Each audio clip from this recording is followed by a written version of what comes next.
Here's Brody Brazil. Let me put it this way.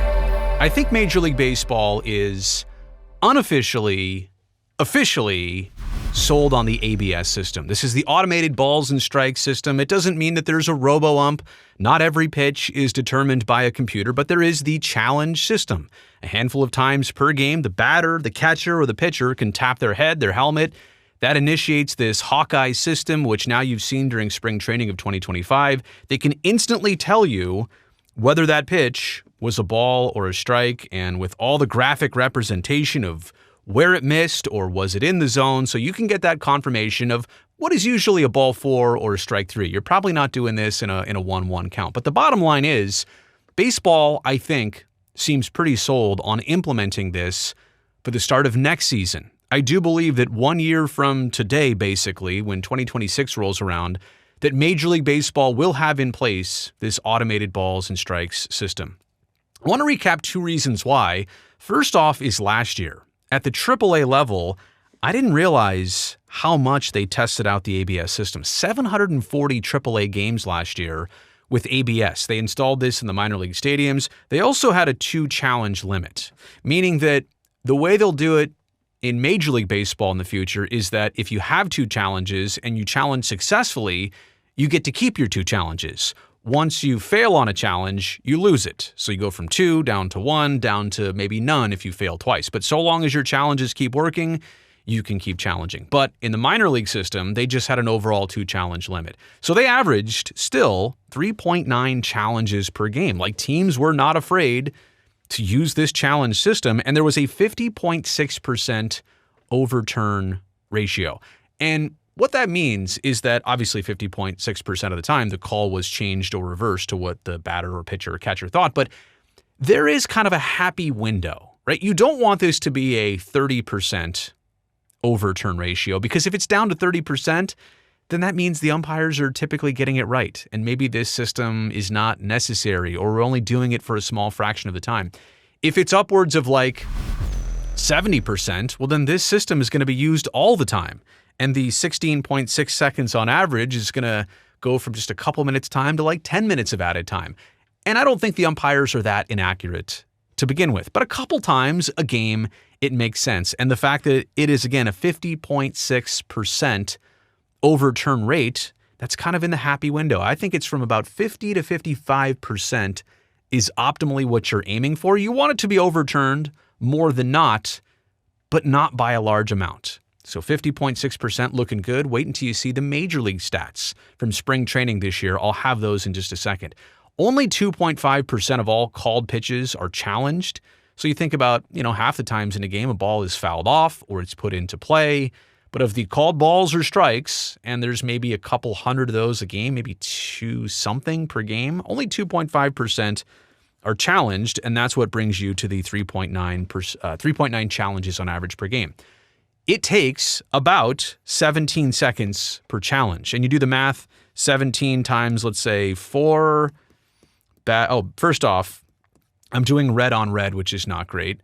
17 times 2 is 34, 68 seconds. Is that what we're going at here? So let's say, I'll do white, 68 seconds per game on average of challenge time. That's 1 minute and 8 seconds. Now, this was only with the 2 challenge limit. I understand that. So if you do it a few more times, we're only talking a couple minutes here added per game. That to me is not a big deal. That to me is worth it. All those numbers, right, are good enough to sell you, I think, on trying it out for spring training like they did. And the numbers here were just as good. In fact, the numbers here, I think, were even better. They did. I didn't realize this. 288 spring training games this past couple weeks. 288 games in Arizona and Florida with the ABS system. There was no challenge limit, like if you keep challenging correctly, you get to keep challenging. It's the way they would do this. On averages, so the challenges went up 4.1 per game, right? Because there was a limit at 4. Now they're only using it still about 4 times. So they got the number right, 2 challenges per team. And look at this, a 52.2 overturn percentage, right in that sweet spot. I still think there's a bit more room for overturn calls. And you can't design it that way, but you're hoping that it turns out that 50-something% of calls get overturned. That seems like a happy ratio here, a happy margin. 2.6% of called pitches were challenged. So again, that hasn't changed. It's not a bunch of pitches. It's not a small amount of pitches. And look at this. They've got it down to 13.8 seconds, 14 seconds from 17 to 14. I know, not a big deal, but they're even that much quicker and more efficient in this past spring than they were last year at the AAA level. So my takeaways, like, you can look at AAA last year, you can look at spring training this year. The math adds up. All of this makes sense. They've got to like the numbers. They've got to like those results. So in my opinion, you can basically count on this for 2026. Now, I still think that they're going to test this behind the scenes. I don't know if they're going to continue with it in minor league baseball this season. I should have found that out before doing this video. But it would make sense if they did it again during spring training next year, just to give everybody in the major league level a refresher on it, to get them back up to speed on it. I didn't hear a single bad piece of feedback on this from spring training. There was nobody who said, oh, this is bad, they should never do this. I did hear that last year about the jerseys, the new jerseys everybody was wearing. But with all the eyes and ears on it, I didn't hear a single piece of negative feedback. I also think that over time, and players found this out during spring training of this year, they'll get better at knowing what to challenge, when to challenge it. Maybe they'll gain a better eye, a better perspective about what's a ball, what's a strike. You understand they also had to define that new strike zone of basically like 27% of your height is the bottom edge of the zone, 50-something% is the top. It's a smaller strike zone than actually people would expect, but players are going to get better at challenging balls and strikes. And then just a low fan impact. Like, it doesn't lengthen the game. It doesn't inconvenience the game. It doesn't stop the game for a very long period of time. I don't think there's a huge amount of friction between this system and fans, and there's nothing really to complain about. Getting it right, using a little bit of technology, so long as it's reliable, so long as it's understandable and comprehensive, I think that's what is going on here.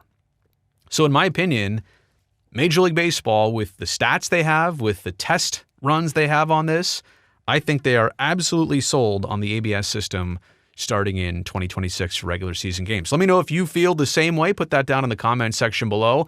Also, thumbs up while you're down there. That'll greatly help me, this video, and this channel. And don't forget to also subscribe. Hit that button right now to this channel.